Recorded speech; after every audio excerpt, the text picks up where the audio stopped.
মধ্য আমরা ভাগবত কথাতে প্রবেশ করব।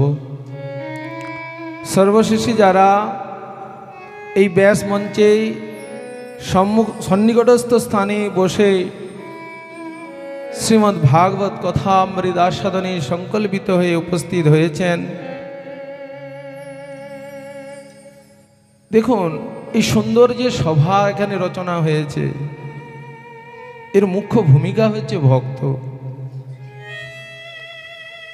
তাই এই যে এত বড় একটি আসনে যারা আমাকে কৃপা করে এই আসনটিতে বসানোর সৌভাগ্য প্রদান করেছেন, এই আসনের সৌভাগ্য কিন্তু আপনাদের মাধ্যম দিয়েই কীর্তিত হবে। সেই কারণে সর্বাগ্রে আপনাদের কাছে আমি বিশেষভাবে প্রার্থনা জানাবো, আপনারা সবাই পূর্ণরূপে আমাকে কৃপা করবেন যেন আমার গোবিন্দের কথা কীর্তন করবার সৌভাগ্য লাভ করতে পারি।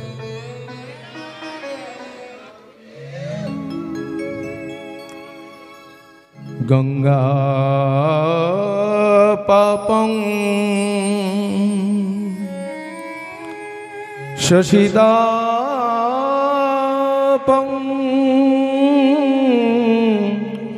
দৈনম কল্পতরুং তথা পাপং চ তাপং চ দৈনম চ শনমপি সন্ত মহাযশ। হে প্রেমীয় ভক্তবৃন্দ, এই ভারতবর্ষের মাটিতে আমরা যেখানে জন্ম লাভ করেছি, যেখানে সাক্ষাৎ পতিত পাবনী ভগবানের চরণোদ্ভূত গঙ্গা আবির্ভূত হয়েছে, যে গঙ্গায় অবগাহন করলে জীবের অনন্ত জীবনের পাপ নিঃশেষিত হয়ে যায়, যে গঙ্গার বন্দনা করছেন মহাজন, দেবী সুরেশ্বরী ভগবতী গঙ্গে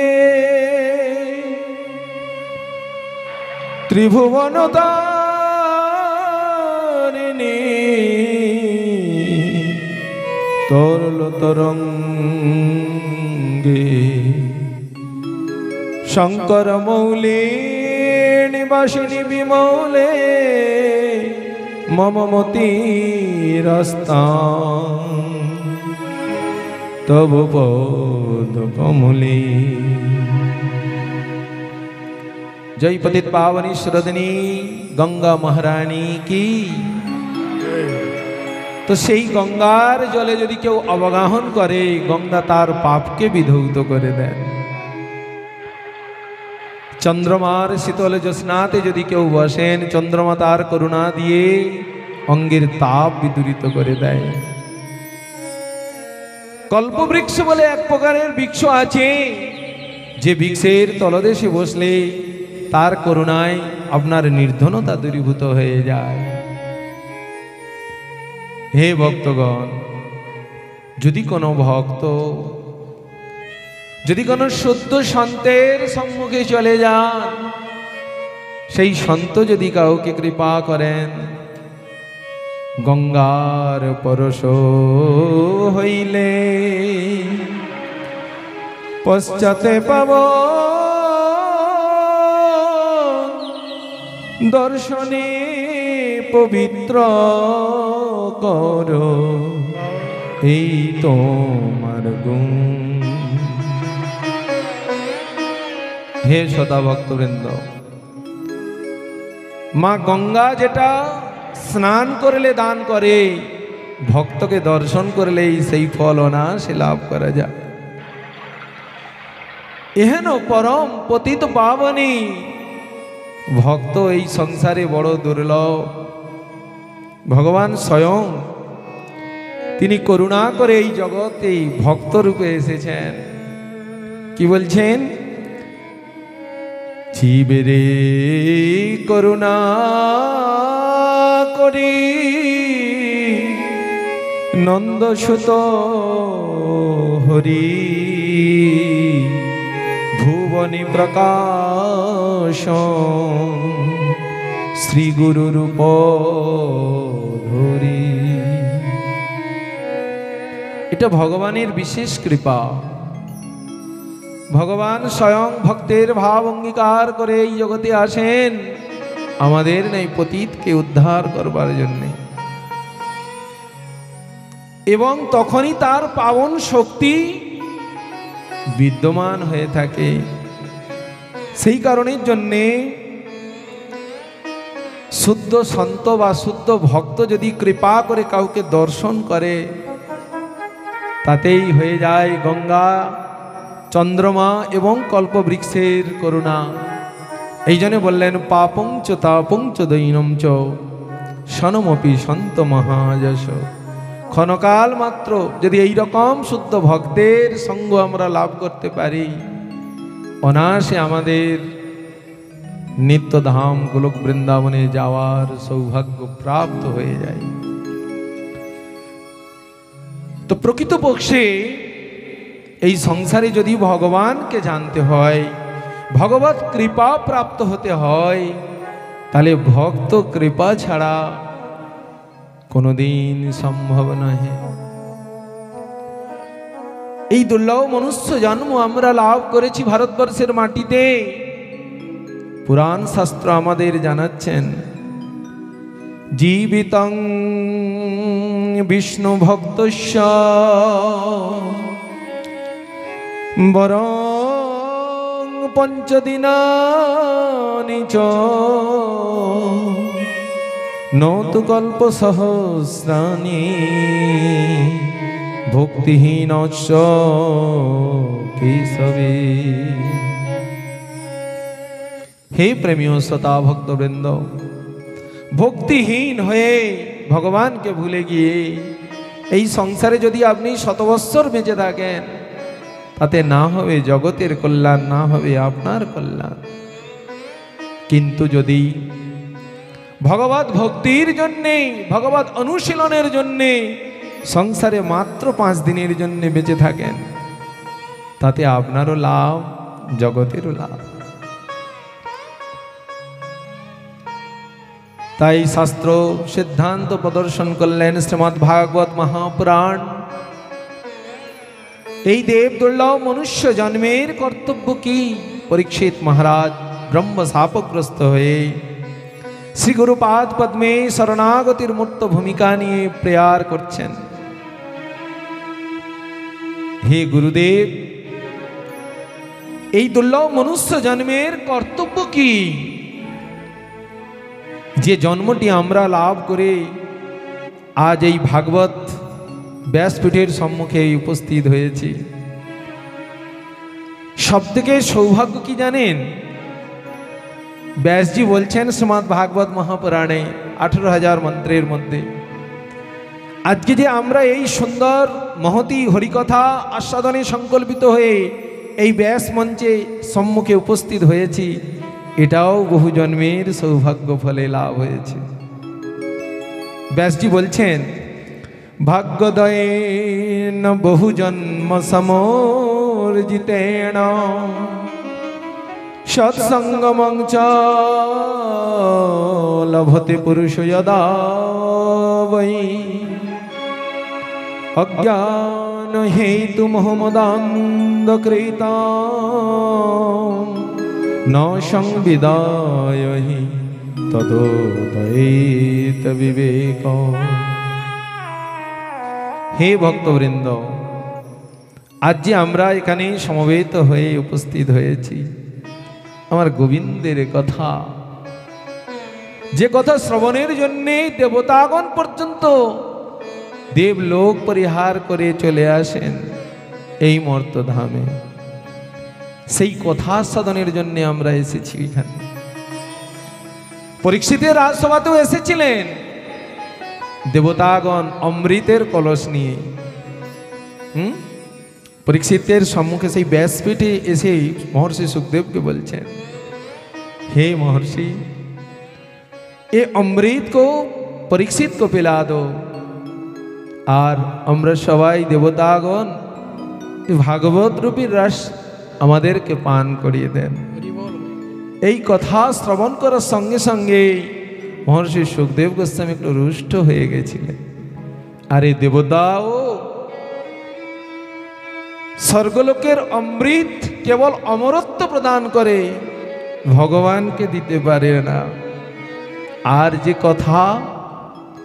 যে কথারূপী অমৃত আস্বাদন করলে সদ্য জন্ম জন্মান্তরের তিতাব দূরীভূত হয়ে ভগবানের নিত্য লোক গোলক বৃন্দাবনে যেতে সমর্থ হবে।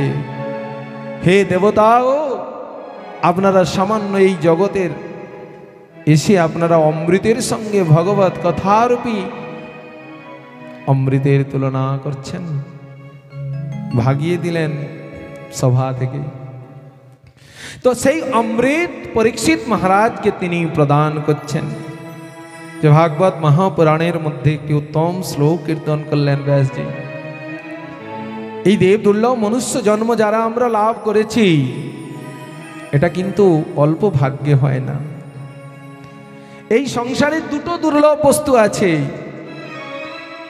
ব্যাসজি আমাদের জানাচ্ছেন সংসারে অনেক অনেক দুর্লভ বস্তু থাকতে পারে, কিন্তু ভাগবতের দুটো দুর্লভ বস্তুর কথা বলেছে।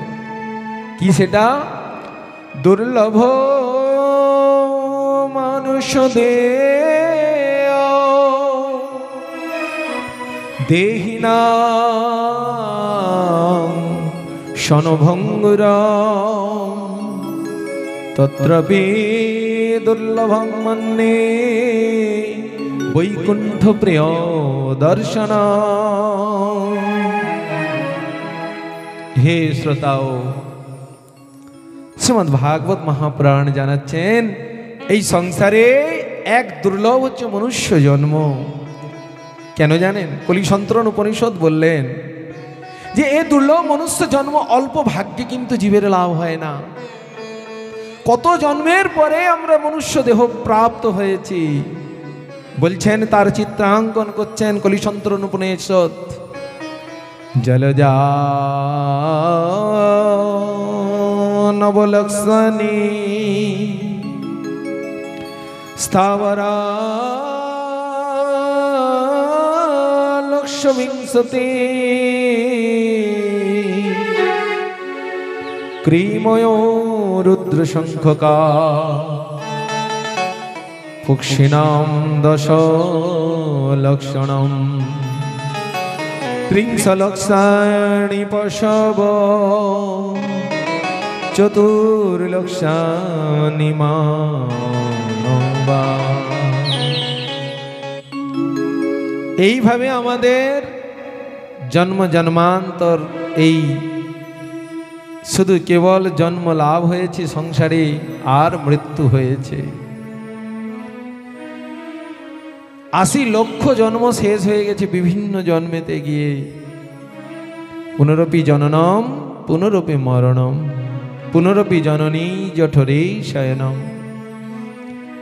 বারবার জন্ম মৃত্যুর সাইকেল ওড়ারে আমরা এখানে এসেই কেবল জন্ম লাভ করেছি, মৃত্যু, জন্ম মৃত্যু। কিন্তু যখন এই দুর্লভ মনুষ্য জন্ম প্রদান করলেন ভগবান, এই দুর্লভ মনুষ্য জন্মের কর্তব্য কি? পরীক্ষিত মহারাজ প্রশ্নটা করছেন গুরুদেবের কাছে।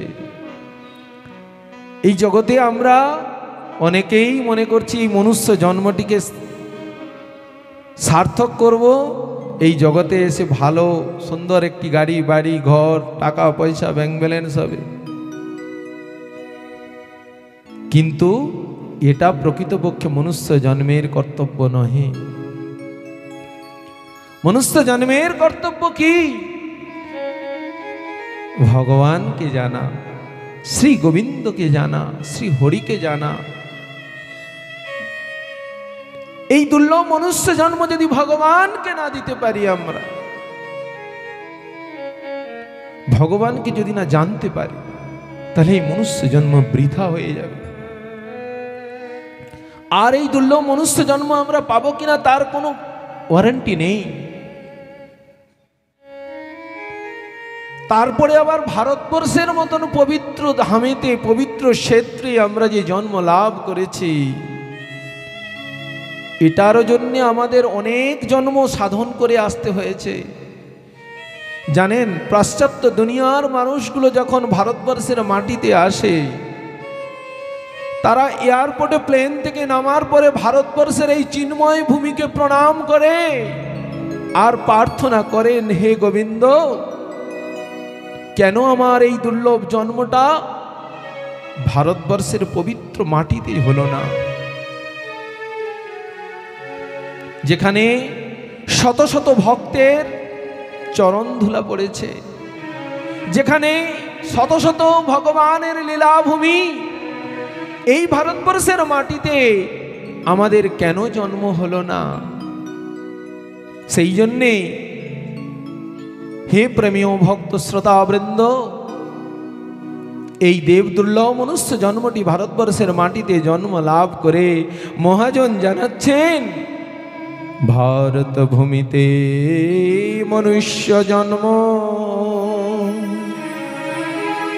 জন্ম সার্থক করি করো পরোপকার। জন্মকে সার্থক করতে হবে। জন্ম সার্থকটা কিভাবে সম্ভব? এই জগতের কোনো কার্যের দ্বারাই সার্থক হবে না। একমাত্র সার্থক হবে তখন যদি আমরা এই দুর্লভ মনুষ্য জন্মকে আমার গোবিন্দের চরণে দিতে পারি। ভগবত সেবা ব্যতীত, ভগবত নাম ব্যতীত, ভগবানের করুণা ব্যতীত এই জন্ম বৃথা জানিবে। এত সুন্দর সুন্দর দেহগুলো বসে আছেন ব্যাসপীঠের সম্মুখে, আমার প্রাণ গোবিন্দ কখন আনন্দ লাভ করে জানেন?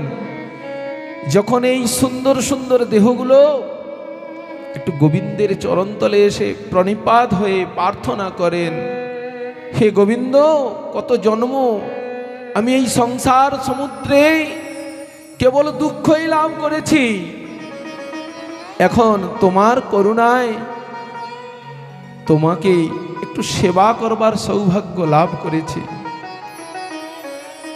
তুমি আমাকে এই সৌভাগ্য থেকে দূরে ঠেলে দিও না। কেন? ভগবান সংসারের সব থেকে কাঙালকে, পতিতকে কৃপা করেন জানবেন। যে যতখানি পতিত হয়েছে, কাঙাল হতে পেরেছে, গোবিন্দ তাকে স্থান দিয়ে থাকে। কেন? মহাজন জানাচ্ছেন, দিনের অধিক দয়া করেন ভগবান, পণ্ডিত কুলীন জাতি বড় অভিমান। অভিমানীকে কোনোদিন ভগবান কৃপা করে না, অহংকারীকে কোনোদিন গোবিন্দ কৃপা করে না। যে যত কাঙাল পতিত হতে পেরেছেন, ভগবান তাকে তত কৃপা করতেন। প্রসঙ্গক্রমে আলোচনা করতে গিয়ে শ্রীক্ষেত্র পরিধামে শ্রী জগন্নাথের এক ভক্ত ছিল, বড় কাঙাল পতিত, নাম ছিল তার দাসিয়া বাউড়ি। সেই দাসিয়া এত দরিদ্র ছিল, তার হৃদয়ে সবসময়ের জন্যে ভক্তি গদগদ ছিল এবং আরতি ছিল তার হৃদয়ের মধ্যে। কেন জানেন? সে পতিত, খুব কাঙাল এবং খুব নিচু গৃহেতে, নিচু সংসারে জন্ম লাভ করেছিল। কোন এক ভক্তের কাছে শ্রী জগন্নাথের কথা শ্রবণ করেছে। জগতের নাথ জগন্নাথ নাকি পতিত আচণ্ডালকে অনাসি করুণা করে থাকেন। তাই সেই দাসিয়া মনে মনে জগন্নাথকে হৃদয় আসনে বসিয়ে সতত জগন্নাথের আরাধনা করতেন আর জগন্নাথকে প্রার্থনা করতেন, হে জগন্নাথ, আমার এই দুর্লভ মনুষ্য জন্মে একদিনও কি তোমার অকপট নিষ্কপট সেবা করা যাবে না? তাই তিনি অনেক অনেক বাড়িতে ভিক্ষা গ্রহণ করে এক ঝুড়ি পপক্ক স্যুপ মিষ্ট ফল নিয়ে শ্রী জগন্নাথের মন্দিরের সম্মুখে এসে গেলেন। শ্রী জগন্নাথের শ্রীমন্দির প্রাঙ্গণে এসে, একে তো ঢুকতে দেওয়া হয় নাই নিচু গৃহেতে, নিচু সংসারে, নিচু জাতিতে জন্ম বলে, সেই জন্যে জগন্নাথের সিংহ দরজায় বসে আরতিপূর্ণ ভাবে জগন্নাথের কাছে প্রার্থনা করছেন, হে অনাথের নাথ জগন্নাথ, তুমি নাকি বলো তোমার ভক্ত যত পতিত হবে তুমি তাকে কৃপা করো, তাই সংসারে যদি পতিত কেউ থাকে আমি সেই পতিত, তুমি এই পতিতের বস্তু গ্রহণ করো। এমন সময় দেখতে পেলেন দূরে জগন্নাথের কয়েকজন ভক্ত আসছেন, জগন্নাথের সেবক পান্ডাগণ। পান্ডাদের কাছে আরতিপূর্ণভাবে প্রেয়ার করছেন যে আমি বহু দূর থেকে এসেছি আমার প্রভুর সেবা প্রদানের জন্যে, যদি এই বস্তু একটু আপনারা কৃপা করে জগন্নাথের সেবায় প্রদান করেন তাহলে আমি ধন্য হয়ে যাই। জগন্নাথের সেবকগণ ক্রোধাবিষ্ট হয়ে বলছেন, আরে তুই তো পতিত, তুই তো নিচু জাতিতে তোর জন্ম, তোর বস্তু কোনোদিনই ভগবান গ্রহণ করবে না।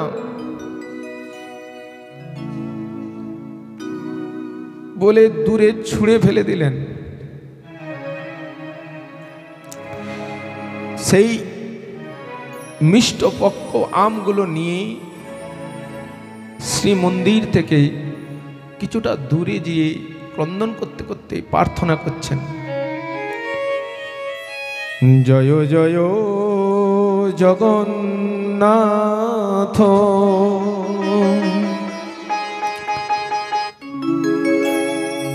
সচির নন্দন,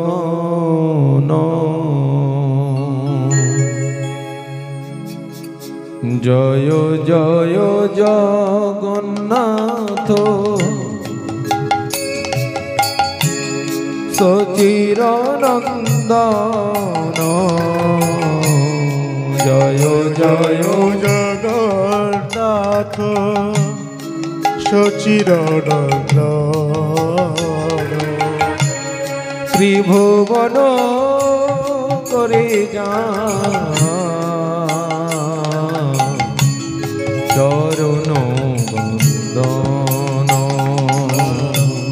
ত্রিভুবন করে যা চরণ বন্দন, জয় জয় জগন্নাথ, সচির নন্দন।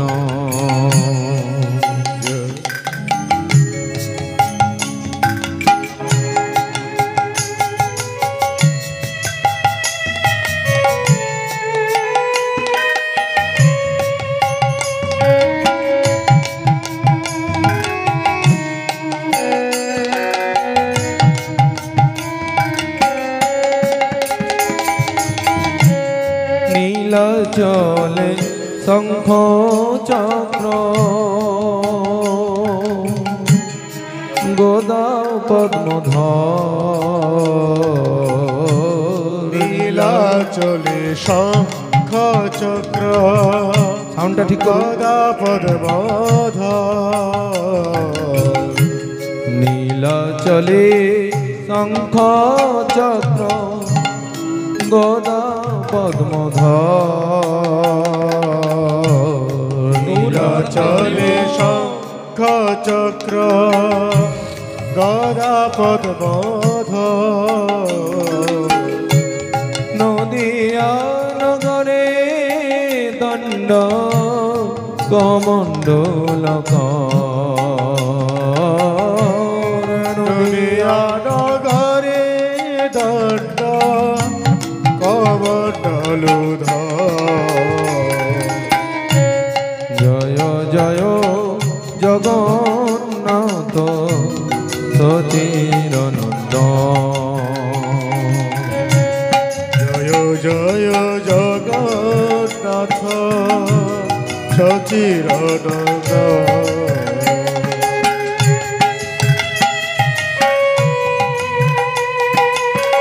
হাতে তালি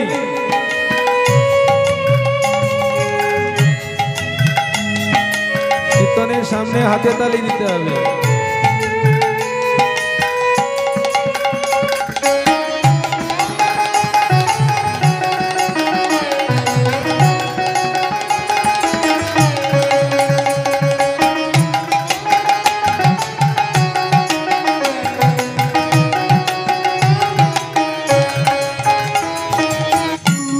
কেহ বলে পুরবেতে রাবণ বধিলা কেহ বলে পুরবেতে রাবণ বধিলা গোলকের বৈভব লীলা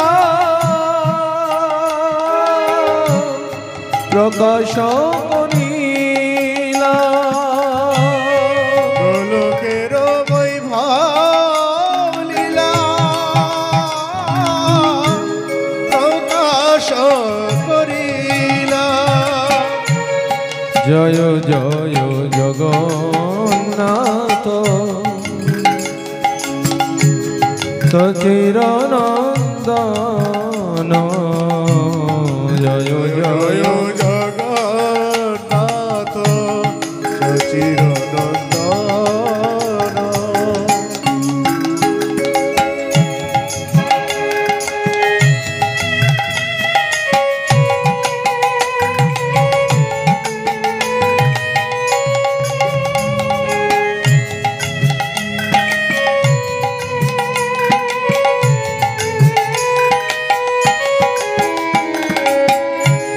শ্রীরাধার ভাবে গোরায় অবতার শ্রীরাধার ভাবে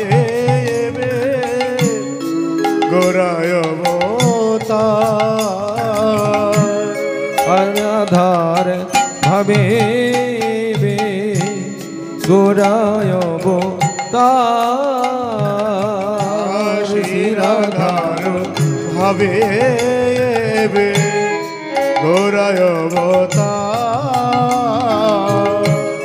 হরে কৃষ্ণ নাম গৌর করিলেন প্রচার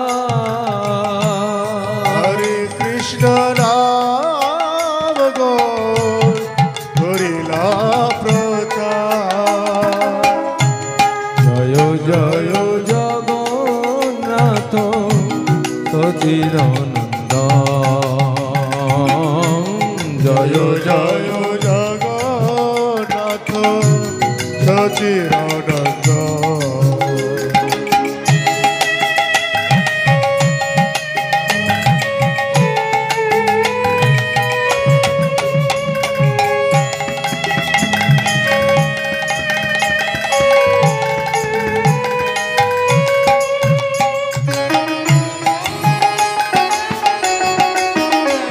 রাধে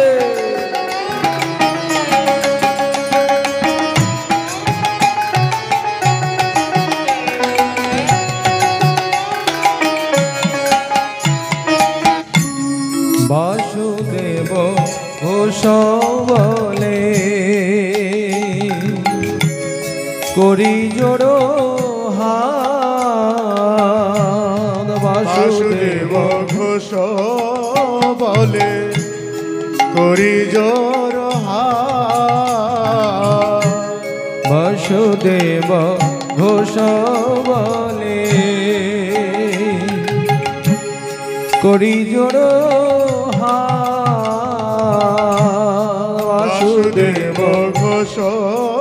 বলে করি জরহার। যেই গৌর সেই কৃষ্ণ সেই জগন্নাথ, যেই গৌর সেই কৃষ্ণ সেই জগন্নাথ। ও যেই গৌর সেই কৃষ্ণ সেই জগন্নাথ, যেই গৌর সেই কৃষ্ণ প্রভু জগন্নাথ। জয় জয় জগন্নাথ সচিরানন্দ, জয় জয় জগন্নাথ সচিরানন্দ। জয় জয় জগন্নাথ সচিরানন্দ, জয় জয় জগন্নাথ, সচিরানন্দ। জয় জগন্নাথ প্রভু জগন্নাথ, জগন্নাথ প্রভু জগন্নাথ, জগন্নাথ প্রভু জগন্নাথ, জগন্নাথ প্রভু জগন্নাথ। জয় জগন্নাথ প্রভু জগন্নাথ, জগন্নাথ স্বামী জগন্নাথ, জগন্নাথ প্রভু জগন্নাথ, জগন্নাথ স্বামী জগন্নাথ। বলো জগন্নাথ মহাপ্রভু কি জয়। বলো বৃন্দাবন বিহারীলাল কি। ভক্তরা এত ঠান্ডাতে কষ্ট পাচ্ছেন মনে হচ্ছে, আপনারা যদি জয় না দেন তো এখানেই ভাগবত বন্ধ হয়ে যাবে। আপনাদের কৃপাতেই কিন্তু কীর্তন হবে। একটু জোর করে বলো রাধে রাধে রাধে রাধে। এত সুন্দর পরিবেশ মানে বলে বোঝানো যায় না। আজকে যে এত সুন্দর একটা পরিবেশ রচনা হয়েছে, সংসারের সব থেকে বড় দান কি জানেন? যারা এই সুন্দর কথার আয়োজন করে থাকেন। সংসারে কত প্রকারের অনুষ্ঠান হয়ে থাকে, যে কথা জীবকে অনন্ত জীবনের দুঃখ থেকে চিরতরে নিবৃত্ত করে গোবিন্দের পাদপদ্মে পৌঁছে দেন। এ হচ্ছে সেই কথা। স্বয়ং ভগবানও তার শলোক পরিহার করে চলে আসেন। তিনি নারদকে বলছেন, নাহং বসামি বৈকুণ্ঠে যোগিনা হৃদয়ে নচ মদ্ভক্ত যত্র গায়ন্তি তত্র তিষ্ঠামি হে নারদ। হে নারদ, জানো সংসারে আমার সবথেকে আনন্দবর্ধক স্থানটি কোথায়? আমি বৈকুণ্ঠেতে আনন্দ সুখ লাভ করি না, তীর্থে তীর্থে সেই আনন্দ লাভ করি না, যোগীদেরও হৃদয়েও আমি সেই সুখ লাভ করি না। কিন্তু আমার ভক্ত যেখানে আমার গুণমহিমা কীর্তন করেন, শশলোক পরিহার করে আমি সেই স্থানে গিয়ে গমন করি।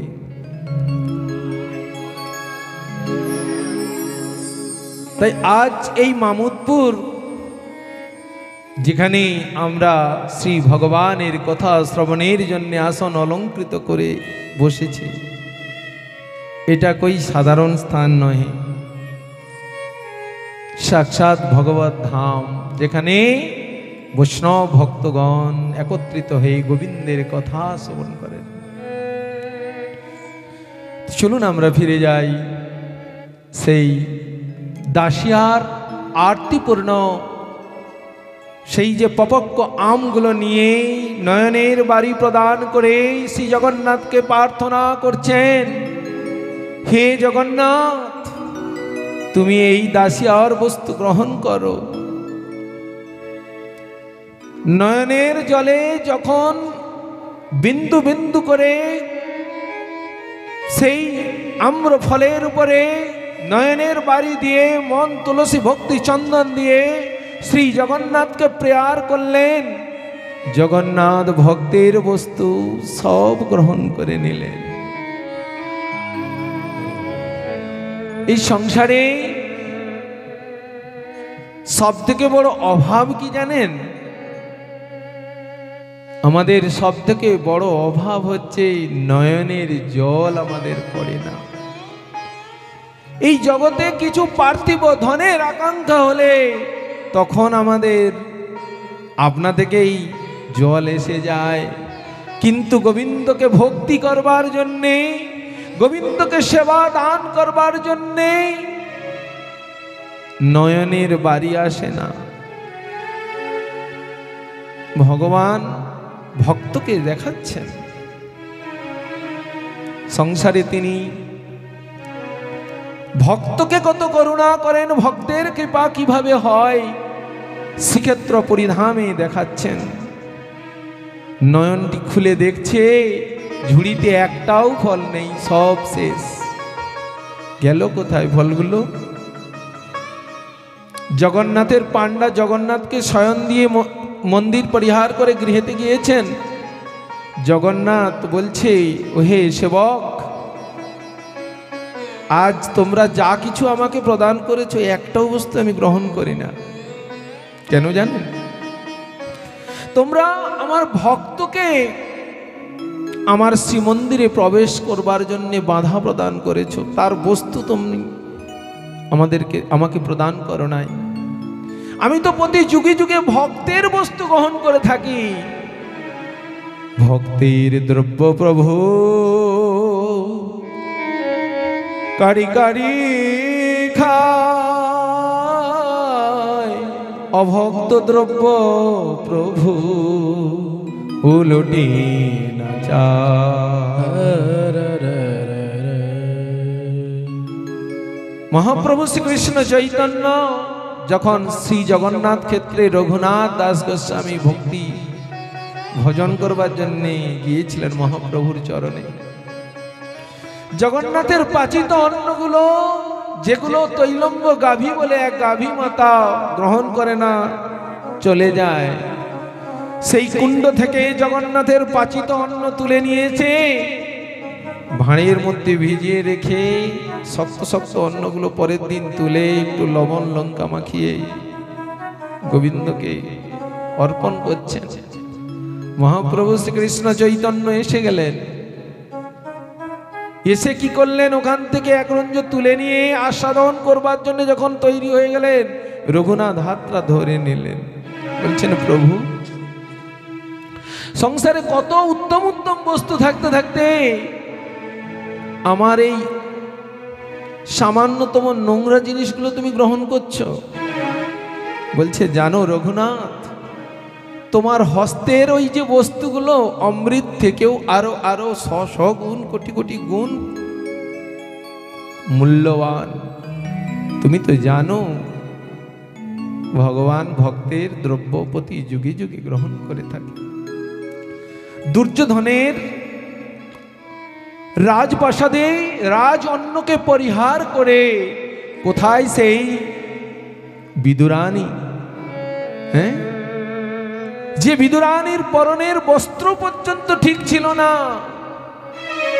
এত দরিদ্র ছিলেন, সেই বিদুরানীর গৃহে গিয়ে তার ভক্তিভূত কদলীর ছিলকা গ্রহণ করেছিলেন। শাস্ত্র কি বললেন? ভাবগ্রাহী জনার্দনম, ভক্তের প্রেম ভালোবাসা ভগবান গ্রহণ করেন। এই জগতে তিনি অন্য কিছু প্রার্থনা করেন না, কেবল ভক্তের প্রেম লাভ করে থাকেন। কে কতখানি তাকে ভালোবাসতে পেরেছে। এই যে এত সুন্দর সুন্দর মন্দির রচনা করে বিরাট বড় সেবার আয়োজন, ভগবান ওগুলোর দিকে তাকায় না। ভগবান কি দেখে জানেন? ভক্তের হৃদয়ে কতটা ভালোবাসা আছে, কতটা প্রেম আছে। কেন? তিনি যে প্রেমের কাঙাল, প্রেমের ঠাকুর বলছেন তাকে।